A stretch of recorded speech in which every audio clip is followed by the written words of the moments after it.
قصر کی حد. اگر کوئی مسافر کسی علاقے میں متردد ٹھہرے، متردد کیا ہوتا ہے؟ آج جاتا ہوں کل جاتا ہوں، سیٹ کنفرم نہیں ہو رہی، آج جاؤں گا یا کل، تو نماز قصر کرتا رہے خواہ کئی مہینے لگ جائیں.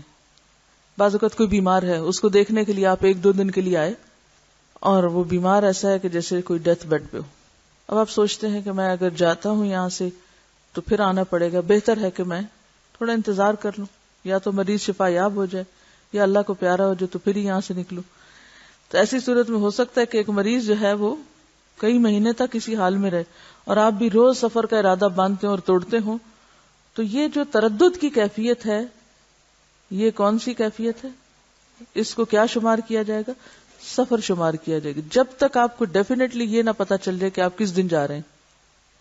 حضرت انس رضی اللہ عنہ عبد الملک بن مروان کے ہمراہ 2 ماہ بحیثیت متردد مسافر شام میں رہے اور نماز 2 رکعتیں پڑھتے رہے.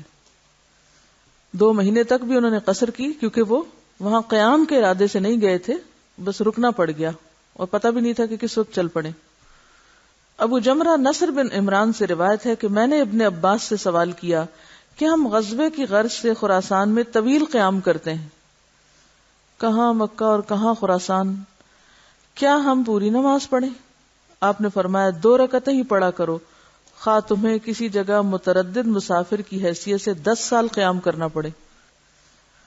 تو اب فوجی ہے ایک شخص، تو یا تو یہ ہے کہ فوجیوں کو بتا دیا جائے کہ جی آپ یہاں 6 مہینے ہر صورت قیام کریں گے، پھر تو وہ پوری نماز پڑھیں گے.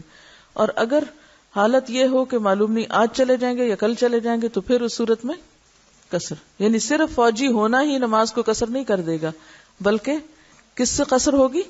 تردد سے، غیر یقینی حالت سے. یہ چند نکات آپ کو سمجھنے بے حد ضروری ہے قصر نماز میں، ورنہ آپ کنفیوژن سے نہیں نکل پائیں گے.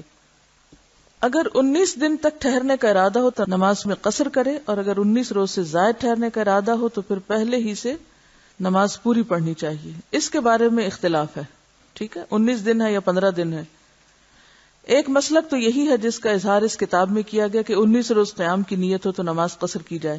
ایک دوسرا مسلک 15 دن کا جو امام ابو حنیفہ کا ہے، جس پر ہم عام طور پر یہاں عمل کرتے ہیں. تیسرا مسلک 3 دن کا بھی ہے.